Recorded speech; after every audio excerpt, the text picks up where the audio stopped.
Bom dia, turma. Bom dia, primeira série.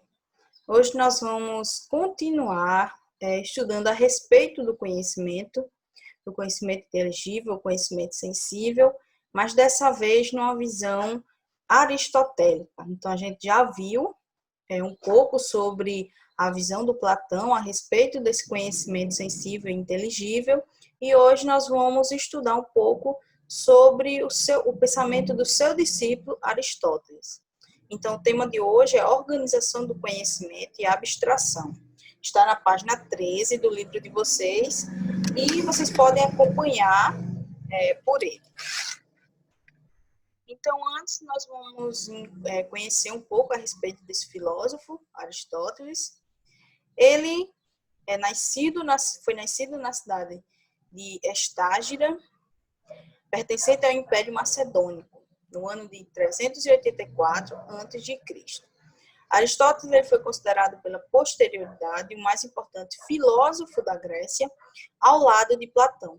Muito pouco se sabe sobre a sua juventude, com exceção do fato de ter ido viver, na verdade, em Atena, o que possibilitou que conhecesse o pensador que se tornaria seu mestre, o Platão. Então, Aristóteles estudou na academia de Platão durante muitos anos até se tornar professor da instituição. Nesse período, aprofundou-se nos estudos platônicos sobre o ser e sobre a essência das coisas, sobre a dialética, sobre a política e sobre as ideias socráticas. Também estudou ética e aprofundou seus estudos em ciências da natureza, campo do conhecimento pelo qual o professor tinha preferência, o pensador tinha preferência. Sua formação inicial aprofundou-se bastante nessa área quando era mais jovem. Então, durante a sua vida intelectual, Aristóteles afastou-se gradativamente das ideias do seu mestre, o Platão, enquanto Platão considerava válido apenas o conhecimento intelectual da verdade obtida por meio das essências puras, ou seja, um conhecimento puramente intelectual, Aristóteles passou a considerar a validade intelectual de um outro tipo de conhecimento, o conhecimento empírico ou conhecimento sensível.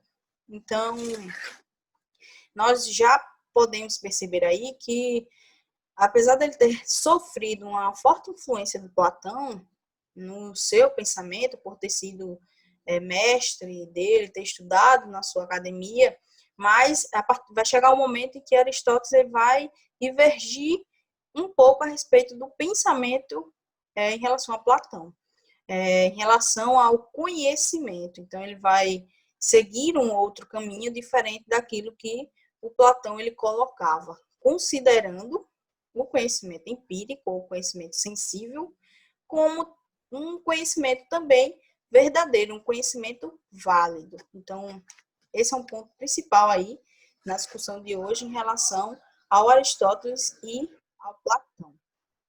O que a gente já pode perceber aí através dessa imagem. Platão, esse que está à esquerda, e Aristóteles, com essas vestes azuis, à direita. Então, vocês podem ver que o Platão ele aponta para cima, que é uma referência aqui, esse conhecimento verdadeiro, ele vinha do mundo das ideias, um mundo superior, e já o Aristóteles não, ele coloca que esse conhecimento ele poderia ser produzido sim a partir das nossas experiências do mundo sensível. Então, por isso que ele aponta para baixo. Então, essa imagem é bem conhecida, que mostra essa divergência em relação ao pensamento desses dois grandes filósofos considerados importantíssimos para a filosofia. Por isso que eu quis aí colocar para vocês. Então, Aristóteles ele vai considerar, como eu falei para vocês, esse conhecimento sensível como um conhecimento válido. Para isso, ele vai desenvolver um método de classificação dos seres, dos objetos, do conhecimento, das ciências. Então, ele vai criar um método para classificar e organizar todo esse pensamento. Daí, o tema da nossa aula, né, que é a organização do conhecimento e abstração. Então, após ingressar na academia de Platão, Aristóteles destacou-se entre seus alunos. Porém, ao contrário de seu mestre, não desprezava o conhecimento sensível. A concepção aristotélica de conhecimento envolvia a classificação das coisas segundo a espécie, o gênero e outras características, bem como a identificação das causas de sua existência e de suas transformações. Essa nova visão permitiu que Aristóteles valorizasse outras formas de conhecimento, além daquela puramente racional que a filosofia da época buscava. Então, Aristóteles ele cria esse método de classificação de acordo com a sua concepção de conhecimento.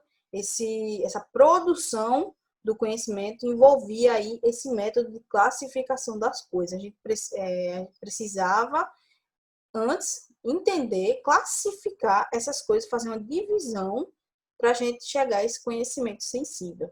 Então, ele vai dividir em categorias os seres a partir do seu gênero, da sua espécie e também das causas. O gênero era uma classe maior em extensão e que abarcava aí todas as espécies. Ele coloca que seria uma classe maior na sua extensão, porém menor na sua compreensão. E as espécies, que é uma classe subordinada ao gênero e sobreposta aos indivíduos. As causas, que é o que faz surgir algo, o que faz acontecer. É o motivo pelo qual cada indivíduo, cada objeto, cada ser, ele surge. É um pontapé inicial para a existência de algo. Porque para Aristóteles nada surge sem um propósito. Não surge do nada. Então, tudo tem uma causa para você surgir. O exemplo que a gente sempre utiliza em relação ao gênero e à espécie, para explicar essas categorias, a gente pode pensar em um gênero, que é uma extensão maior, uma classe maior, como a classe dos seres vivos. Então, tudo que for ser vivo vai se enquadrar nesse gênero que é ser vivo. E as espécies, a gente pode colocar e separar como ser humano, os animais, as plantas, enfim, tudo que possui vida, segundo Aristóteles, se enquadraria nessas espécies dentro do gênero ser vivo. Então, espero que vocês tenham entendido. A partir dessas causas, Aristóteles vai destacar 4 causas para que a gente conseguisse entender a essência de cada objeto, de cada ser. A causa material, que corresponde à matéria-prima, do que o objeto é feito, sua matéria. A causa eficiente, que corresponde ao criador, o agente criador, quem construiu, quem produziu, quem criou tal objeto, seria aí a causa eficiente desse objeto.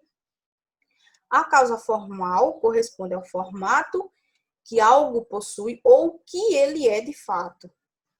E a causa final, que é a sua finalidade, do que foi produzido. Então, qual o intuito, o porquê de produzir tal objeto, existir tal ser. Então, é a causa final. Eu coloquei esse exemplo para vocês entenderem melhor.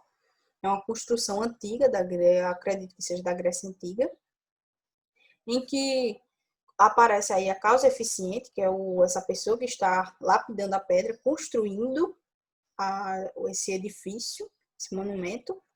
A causa material, os materiais que foram usados para construir. A causa formal, que é o que é. E a causa final, que é a sua finalidade, o motivo pelo qual ele foi construído. Então, essas são as 4 causas na visão de Aristóteles. Os tipos de conhecimento, como eu falei para vocês, Aristóteles ele também vai fazer uma classificação, a divisão dos tipos de conhecimento e das ciências. Então, além dos seres, dos objetos, eles vivos, não vivos, ele também vai fazer essa classificação em relação ao conhecimento e às ciências. Então, o método de pesquisa de Aristóteles, ele envolvia uma classificação rigorosa dos objetos de estudo e das ciências responsáveis por eles, das quais classificou 3 tipos fundamentais. Então, ele vai separar essas ciências em 3 tipos fundamentais. As produtivas, que representada pelas artes e pelas técnicas, como a agricultura, a tecelagem e a engenharia. Nessa ciência produtiva, você deveria atingir o conhecimento através da sua produção, do fazer. Então, por exemplo, numa agricultura, uma tecelagem, a gente chegaria a esse conhecimento através da produção, de você colocar a mão na massa, literalmente, para você alcançar esse conhecimento. Daí o nome produtiva. As práticas, que eram representadas pela ética e pela política, as quais interessavam as condutas do ser humano como indivíduo e cidadão. Então, a partir dessas ciências práticas, vocês deveriam vivenciá-las para então vocês atingirem o conhecimento do que seria a ética, do que seria a política. Você precisaria vivenciá-las para que você chegasse a esse conhecimento, que você conseguisse entender o que de fato eram elas. E as teoréticas, que são representadas pela matemática, pela física e principalmente pela filosofia. Saberes teóricos ligados à reflexão e à busca de uma compreensão intelectual da realidade. Então, se essas primeiras ciências, que são as ciências produtivas, você deveria produzir, você deveria entrar em contato com o objeto para você conseguir entender. Nessa segunda, você deveria vivenciá-las para você chegar a esse conhecimento. E nessa última, você deveria se debruçar sobre os saberes teóricos a respeito, principalmente da matemática, da física e da filosofia. Produzir esse pensamento filosófico a respeito, porque esse conhecimento ele ia surgir também dessa prática teórica em que ele coloca, esses saberes teóricos frutos de reflexões. Então, daí esses 3 pilares, esses 3 tipos de ciências em que o Aristóteles vai dividir. Lembrando que Aristóteles ele foi um dos primeiros filósofos a se dedicar a essa separação das ciências, porque até então todas elas seguiam juntas, sempre uma interligada com a outra, não existia uma separação, e ele foi um dos primeiros filósofos a se debruçar sobre essas questões. Na forma dele, na forma em que ele poderia pensar naquele momento, no período em que ele viveu. Claro que vai haver mudanças ao longo do tempo, mas era o que ele foi o que ele conseguiu fazer a partir da percepção e do que ele tinha, do seu conhecimento em que ele tinha no momento.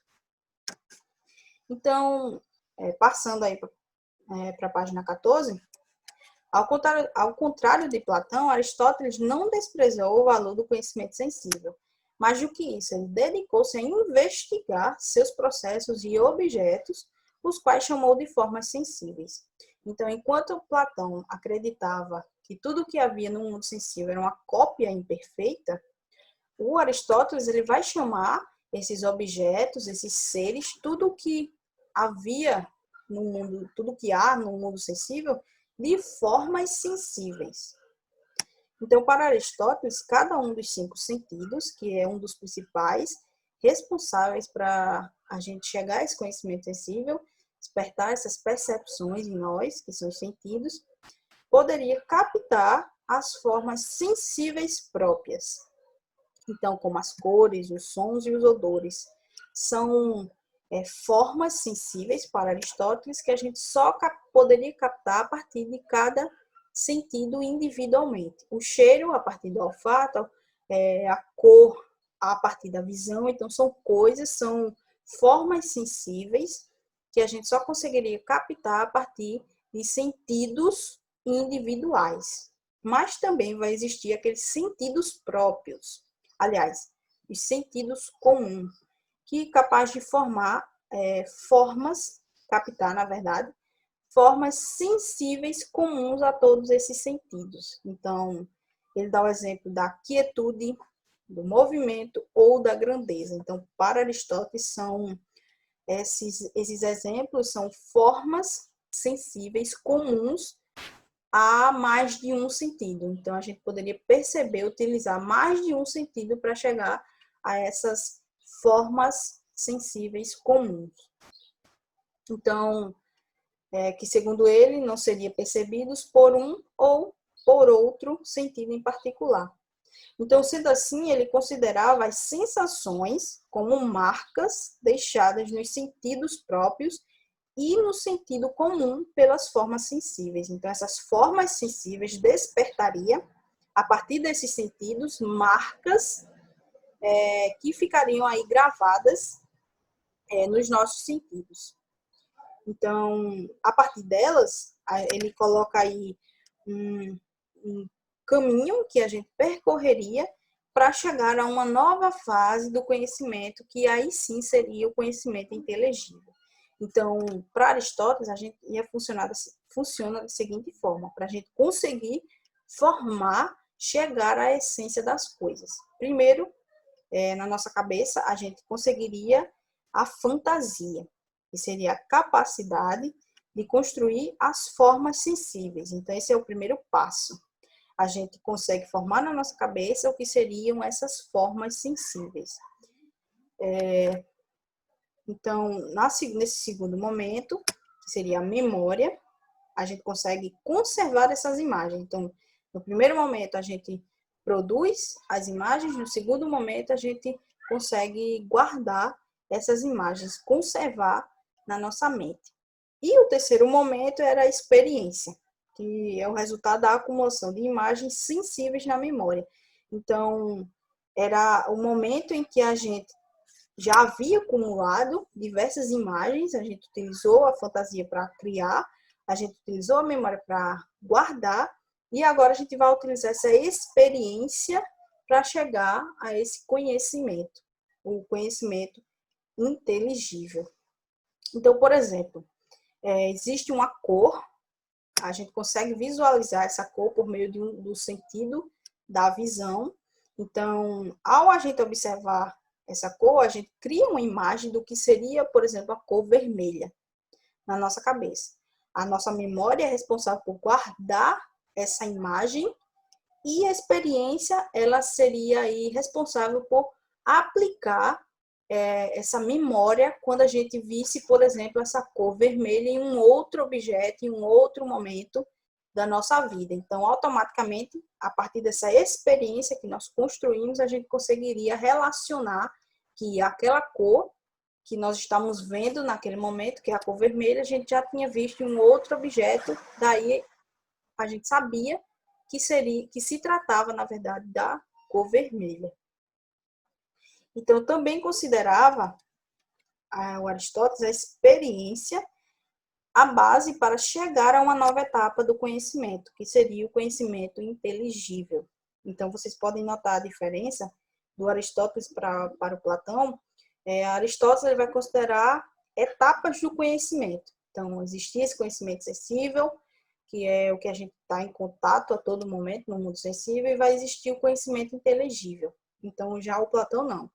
Esse conhecimento sensível ele não era um conhecimento confiável, verdadeiro, e o único conhecimento que poderia chegar à verdade, nos levar à verdade absoluta, era o conhecimento inteligível e ponto. Então, o único conhecimento existente para o Platão era esse conhecimento inteligível. Ao contrário do Aristóteles, que vai colocar como em etapas.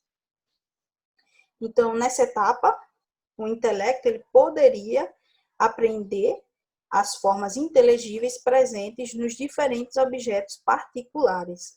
No pensamento aristotélico, o intelecto era entendido justamente como a capacidade de aprender as formas inteligíveis. Por isso era chamado de intelecto potencial. Então, Aristóteles ele vai considerar o intelecto como uma capacidade de a gente conseguir absorver as formas inteligíveis do conhecimento sensível, dos objetos, das formas sensíveis em que ele coloca. E não como o Platão colocava, que seria aí já o conhecimento, um conhecimento. Então, essa capacidade da gente extrair do próprio objeto o conhecimento inteligível, Aristóteles dava o nome de intelecto potencial. E quando você conseguia realizar essa apreensão, você conseguia perceber dentro do próprio objeto esse conhecimento inteligível, ele se tornaria um intelecto atual. Então, é como se fossem duas fases desse intelecto. Então, portanto, de acordo com essa teoria, as formas inteligíveis eram percebidas por meio da abstração, um meio que você chegaria a absorver essas formas inteligíveis.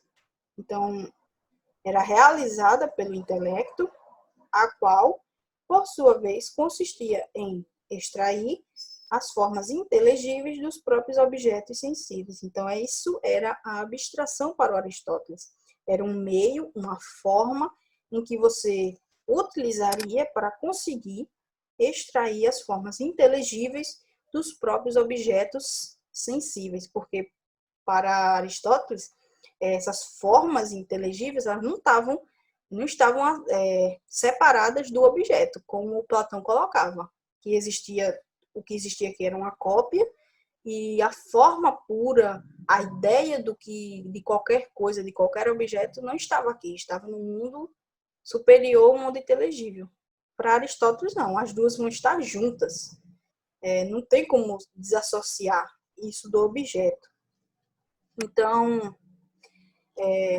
por exemplo, após a observação de inúmeros cavalos, por exemplo, em virtude das semelhanças entre eles, o intelecto aprenderia a forma inteligível cavalo por meio da abstração. Então, Aristóteles ele colocava que para a gente chegar a esse conhecimento inteligível, essa forma inteligível dos objetos, a gente deveria observar bastante as diversas formas. Por exemplo, ele dá o exemplo aqui do cavalo, então a gente sabe que existem vários tipos de cavalo, então a gente ia observar o máximo de exemplos possíveis de cavalos, e isso geraria na nossa cabeça a memória, despertaria a memória, que ia guardar todas essas imagens do cavalo, aí então levaria a nossa experiência para assim a gente chegar à abstração e conseguir dizer que tal forma é uma forma inteligível do cavalo.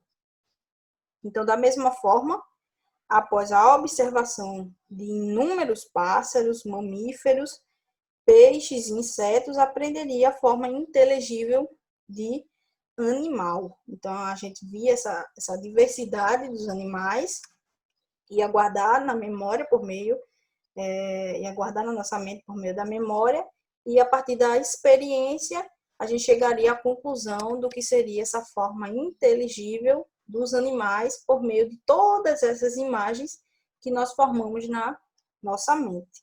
Então, portanto, no pensamento aristotélico, as essências, as formas ou as ideias, isso tudo corresponde à mesma coisa, é o que é a forma, o que é cada coisa, a essência, a forma ou as ideias, correspondem às espécies e aos gêneros dos seres e dos objetos particulares, e não às ideias presentes no mundo inteligível, como afirmava Platão. Então, Aristóteles ele coloca que a ideia de cada coisa, de cada objeto em que Platão falava, está aqui, nas espécies, contida nas espécies e nos gêneros, em que ele fez aquela classificação lá inicial, e não em um outro mundo, um mundo inteligível como colocava o seu mestre, Platão.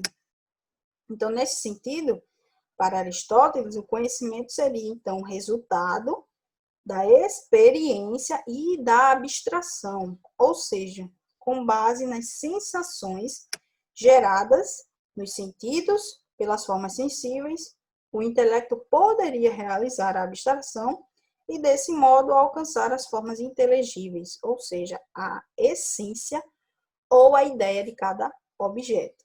Então, como eu já expliquei para vocês, esse conhecimento, para Aristóteles, seria, então, o resultado dessa experiência da abstração com base nas sensações que são despertadas através dos sentidos. Então, ele não vai tirar como é que eu posso dizer, essa importância das formas sensíveis. Pelo contrário, ele buscou uma forma de tentar explicar, de mostrar de como a gente poderia extrair o conhecimento verdadeiro e chegar às formas inteligíveis de cada objeto a partir das nossas experiências, ao contrário do seu mestre Platão. Então, espero que vocês tenham entendido. Vou passar a atividade para vocês no chat. Qualquer coisa é só perguntar por lá, qualquer dúvida. É um tema em que a gente pode se enrolar um pouco, mas é só prestar atenção que a gente consegue. Então, para fechar, eu coloquei um resumo do conteúdo, eu vou aqui colocar para vocês. Então, para Aristóteles, todo conhecimento ele principia com os sentidos ou as sensações. Então, de maneira que não há nada no intelecto que não estivesse antes nos sentidos. A sensação, portanto, não é o engano ou a mentira, como dizia Platão. É a partir da memória que retemos dados do mundo sensorial e assim criamos experiências, a partir das quais estabelecemos relações entre os dados sensoriais e aquilo que está na memória. A partir das experiências, passamos a elaborar os conceitos e, com a repetição de dados sensoriais, o homem cria conclusões e expectativas e chega ao conhecimento inteligível, às formas inteligíveis de cada objeto. Então, esse foi só um resumo para fechar a aula de hoje. Então, espero que vocês tenham entendido e até a próxima aula. Até mais.